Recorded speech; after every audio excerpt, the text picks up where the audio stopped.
BJP IT cell मुखिया अमित मालवीय की कुर्सी चली गई। बीजेपी आईटी सेल के मुखिया अमित मालवीय को आखिर क्यों सैक किया गया और मोदी सरकार के एक बड़े मंत्री की भी छुट्टी होना अब तय माना जा रहा है। दोस्तों, वो कहते हैं ना, जब अच्छे दिन आते हैं तो अच्छा अच्छा ही होता है, और जब दिन बुरे चल रहे हो तो बुरा बुरा ही होता है। कम से कम बीजेपी के बड़े बड़े चेहरों के साथ तो यही हो रहा है। उनमें से एक ये महानुभव है, इनका नाम है अमित मालवीय। आप इनका चेहरा और नाम शायद ना जानते हो, लेकिन बीजेपी का जो आईटी सेल है, जो देश का सबसे मजबूत और सबसे बड़ा आईटी सेल है, ये साहब उसके मुखिया हैं। लेकिन अब इन साहब की कुर्सी चली गई है क्योंकि इनको गेट आउट कर दिया गया है। दोस्तों, बीजेपी आईटी सेल के मुखिया के तौर पर अमित मालवीय को बाय बाय कर दिया गया है, और तो और स्मृति ईरानी की वापसी हो गई है बीजेपी की कोर टीम में। लेकिन इससे बड़ी खबर क्या है दोस्तों? बड़ी खबर इससे यह है कि मोदी जी के एक लाडले मंत्री की कुर्सी जा सकती है। दोस्तों, हुआ क्या, नितिन नवीन को राष्ट्रीय अध्यक्ष बने कितने दिन हो गए थे, लेकिन वो अपनी टीम का ऐलान नहीं कर पा रहे थे। कभी कुछ कभी कुछ कभी कुछ। अब टीम का ऐलान हुआ है, लेकिन इसमें सबसे ज्यादा चौंकाने वाला नाम था बीजेपी आईटी सेल के मुखिया हैं अमित मालवीय, उनको गेट आउट कर दिया गया। और दोस्तों, इसका एक बहुत बड़ा रीजन है बीजेपी आईटी सेल का फटेहाल होना। बीजेपी की सबसे बड़ी ताकत उसका आईटी सेल था, लेकिन प्रॉब्लम क्या हुई है, बीजेपी का पूरा आईटी सेल अब व्हाट्सएप पर केंद्रित रह गया है। बीजेपी को लगा कि उसने व्हाट्सएप अपना कर लिया है, व्हाट्सएप पे अपना बहुत बड़ा एक ग्रुप बना लिया है, मतलब वो बहुत बड़ा एक कम्युनिटी बना ली है, हो गया डन। लेकिन ये जो इंस्टाग्राम था ना, ये आउट ऑफ सिलेबस आ गया। ये पूरे इंस्टाग्राम ने सीजेपी का आंदोलन खड़ा कर दिया और एक मंत्री की कुर्सी चली गई। ये बीजेपी की नाकामी है। हालत ये है दोस्तों कि इंस्टाग्राम के गेम में बीजेपी इतनी पीछे है कि ये आप देखिए, सीजेपी को तो छोड़िए, खुद कांग्रेस पार्टी से ये बीजेपी बहुत पीछे है। सोचिए, जिसका सबसे बड़ा आईटी सेल है उसके 9.7 मिलियन फॉलोवर है इंस्टाग्राम में, आप खुद जाएं तो चेक कीजिएगा। और कांग्रेस पार्टी जिसका मतलब जो संसाधन है, जो लोग हैं, उस हिसाब से कुछ भी नहीं है, 15.1 मिलियन सब्सक्राइबर है। आप एनोनिमस कांग्रेस पार्टी की वीडियोस उठा के देखेंगे, आपको उसमें मजेदार फनी वीडियोस जैसे इंस्टाग्राम में चलते हैं वो दिख जाएंगे।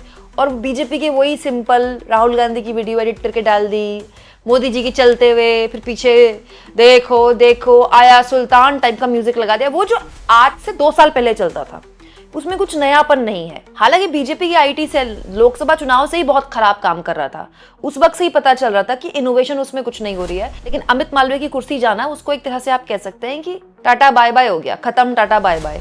अब ये मानकर चलिए कि बीजेपी आईटी सेल में बड़े बदलाव देखने को मिल सकते हैं। अब वो बदलाव कौन लेकर आएगा, ये तो मोदी जी जाने, उनका आईटी सेल जाने। कुछ लोग तो कह रहे हैं कि अमित मालवीय के जाने से जो है एक पूरे युग का अंत हो गया है।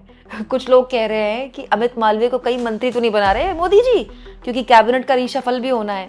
अब भाई अमित मालवीय जाने, मोदी जी जाने। वैसे मोदी जी तो टॉप क्लास टैलेंट ही ढूंढ कर लाते हैं, ऐसे टैलेंटेड लोगों को मंत्री बनाते हैं, तो वो तो किसी को भी मंत्री बना सकते हैं। लेकिन जो मंत्री था उसकी कुर्सी जा सकती है, ऐसी अटकलें लगाई जा रही है, क्योंकि नितिन नवीन की इस टीम में अगर आप गौर से देखें तो कोषाध्यक्ष के तौर पर, ट्रेजरर के तौर पर पीयूष गोयल की वापसी हो गई है। ट्रेजरर बड़ी इंपॉर्टेंट सीट, मतलब आप समझ लीजिए बहुत इंपॉर्टेंट जगह होती है, बहुत ही आप कह लीजिए बहुत जो विश्वास के लोग होते हैं ना पार्टी के आला कमान के, उन्हीं को ट्रेजरर बनाया जाता है। तो बीजेपी के पास तो सबसे ज़्यादा इस समय फंड है, सबसे ज़्यादा चंदा तो बीजेपी को ही मिलता है। तो यहाँ अगर इस नाम में पीयूष गोयल को आगे किया जा रहा है इस लिस्ट में कोषाध्यक्ष के तौर पर, तो ये हो सकता है कि उनकी कैबिनेट की कुर्सी जाए। अच्छा, पीयूष गोयल के कार्यप्रणाली पर तब भी बहुत सवाल खड़े हुए थे जब लगातार टैरिफ लगा रहा था अमेरिका। उसके बाद अमेरिका की ट्रेड डील जो भारत से हो रही थी, उसमें भी काफ़ी सवाल उन पर उठे थे। और पीयूष गोयल मोदी जी के बड़े खास मंत्रियों में से एक माने जाते हैं। हालांकि मोदी जी के सबसे ताकतवर मंत्री तो एक ही हैं, अमित शाह जी, लेकिन पीयूष गोयल, अश्विनी वैष्णव, इनके लिए माना जाता है कि भैया मतलब आफ्टर मोदी और अमित शाह एक नंबर 2 जो लीडरशिप मोदी ने तैयार की है। तो पीयूष गोयल के कोषाध्यक्ष बनने के बाद ये भी माना जा रहा है कि उनकी जगह किसी और को रखा जा सकता है। एक और दिलचस्प नाम दोस्तों, स्मृति ईरानी जो कि टीवी में वापसी कर चुकी है, जिनके लिए बड़ी बड़ी बातें लोग बोल रहे थे, लोग उनका मजाक भी उड़ा रहे थे। लेकिन देखिए, किसी की कब राजनीति में वापसी हो जाती है कुछ कह नहीं सकते। दोस्तों, स्मृति ईरानी को राष्ट्रीय महामंत्री बनाया गया है। स्मृति ईरानी की एक तरह से कह सकते हैं वनवास खत्म हुआ है। 2024 में जब वो चुनाव हारी थी तब से लेके अब तक, मतलब एक बहुत बड़ी उनकी खिंचाई हो रही थी सोशल मीडिया में। तो आप कह सकते हैं कि उत्तर प्रदेश चुनाव के मद्देनजर बीजेपी को कुछ ऐसे चेहरे चाहिए जो भी जुटा सके उसके लिए।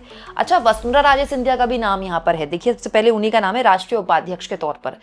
यहाँ एक और चीज मैं आपको बता दूं, जो 2 मुख्यमंत्री जिनको मोदी जी ने चुना था, एक एमपी वाले, एक राजस्थान वाले, दोनों के लिए बहुत शिकायतें आ रही हैं। एमपी वालों के लिए तो कहने वाले कहते हैं कि मोदी जी बड़े निराश हैं कि जिनको हमने चुना वो इतने, मतलब इतना उनका परफॉर्मेंस इतना खराब कैसे हो सकता है।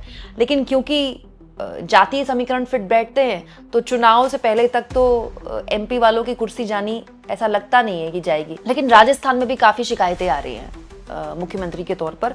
और वसुंधरा राजे सिंधिया जो हैं वो काफी टाइम से आरएसएस से अपनी एक तरह से रिश्ते सुधारने में लगी हुई थी, और सबसे पहले जो उनका नाम लिखा है राजस्थान से, ये जाहिर तौर पर हो सकता है कि राजस्थान में जो मौजूदा टीम है बीजेपी की, जो सरकार चला रही है, उनको परेशान कर सके। खैर, तो बीजेपी की आंतरिक पॉलिटिक्स है दोस्तों। वैसे सच्चाई ये है कि सीजेपी को जिस तरह से इंस्टाग्राम में अचानक से इतनी बढ़त मिली, और बीजेपी उस गेम में अभी भी बहुत पीछे है। ये बीजेपी आईटी सेल की तो नाकामी है ही, लेकिन जो आईटी सेल का प्रमुख होता है ना, वो एक लिमिटेड दायरे में ही काम कर सकता है। ऑफ कोर्स उसके पास बहुत सारी जिम्मेदारियां होती हैं। इंस्टाग्राम जिस तरह का फॉर्मेट है ना, उसमें बीजेपी को टीम के साथ साथ सोच बदलनी पड़ेगी। इंस्टाग्राम बहुत फ्री फॉर्मेट है, मतलब इंस्टाग्राम, यूट्यूब, फेसबुक, एक्स से बिल्कुल अलग है। एक तो यहाँ पर जाहिर तौर पर आपने भी देखा होगा, बहुत गाली गलौज भी चलती है, हर तरह का कंटेंट चल जाता है जो नहीं चलना चाहिए वो भी चल जाता है। तो इसमें ना जो फिल्टर है बड़े कम है। वैसे इंस्टाग्राम में तो बहुत सारे फिल्टर हैं चेहरा सुधारने के लिए, लेकिन वैसे फिल्टर बहुत कम है। और इसका जो मास बेस है ना, वो ह्यूज है। अब हमारे देश में बहुताया वोटर कौन है जो 2029 में वोट करेंगे? वो मिलेनियल्स हैं, जेनजीज हैं।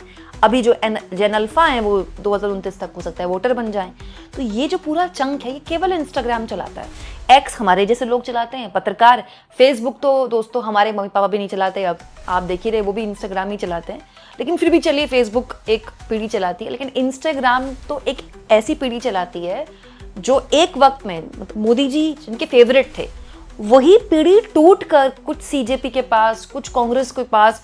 और इसके अलावा भी आप देखिए अगर इंस्टाग्राम में, तो वो लोग जो मोदी की आलोचना करते हैं, वो लोग जो मोदी पर सवाल उठाते हैं, सरकार के आलोचनात्मक वीडियो बनाते हैं, आपको उनके वीडियोस के व्यूज, मोदी जी की तारीफ वाले जो इन्फ्लुएंसर है ना, वहां भी कई तरह के इन्फ्लुएंसर हैं, उनसे ज्यादा मिलेंगे। मतलब मोदी जी की जो तारीफ कर रहे हैं उनके व्यूज कम है, जो उनकी आलोचना कर रहे हैं, उनकी सरकार की आलोचना कर रहे हैं, खासतौर पर सीजेपी के पूरे प्रोटेस्ट के दौरान उनके व्यूज ज्यादा मिलेंगे।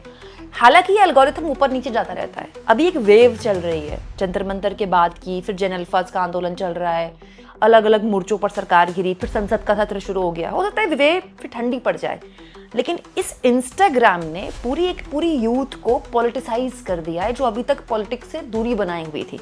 ऐसे में बीजेपी आईटी सेल के मुखिया की कुर्सी जाना इस बात की गवाही देता है कि बीजेपी ये मानती है कि उसके आईटी सेल जो था उसका एकदम बकवास काम कर रहा है। ये इसलिए भी जरूरी था दोस्तों बीजेपी के लिए, क्योंकि 2029 का चुनाव इंस्टाग्राम पर लड़ा जाएगा। यस, जैसे 2024 का चुनाव यूट्यूब पर लड़ा गया था। यूट्यूब में भी पीछे बीजेपी बहुत पीछे थी। यूट्यूबर्स के लिए, हमारे जैसे यूट्यूबर्स के लिए बाद में बोला गया, बीजेपी समर्थित पत्रकारों ने अपने न्यूज रूम में बोला कि सब तो उन्हीं को देख रहे थे, वहीं से नैरेटिव बना, वहीं उन्हीं की चर्चाएं चल रही थी। बाद में जो कट्टर बीजेपी सपोर्टर थे वो भी यहीं आ रहे थे हमारे जैसे यूट्यूबर्स के प्लेटफॉर्म में कि क्या सच में अयोध्या में बीजेपी हार सकती है, और हुआ भी यही।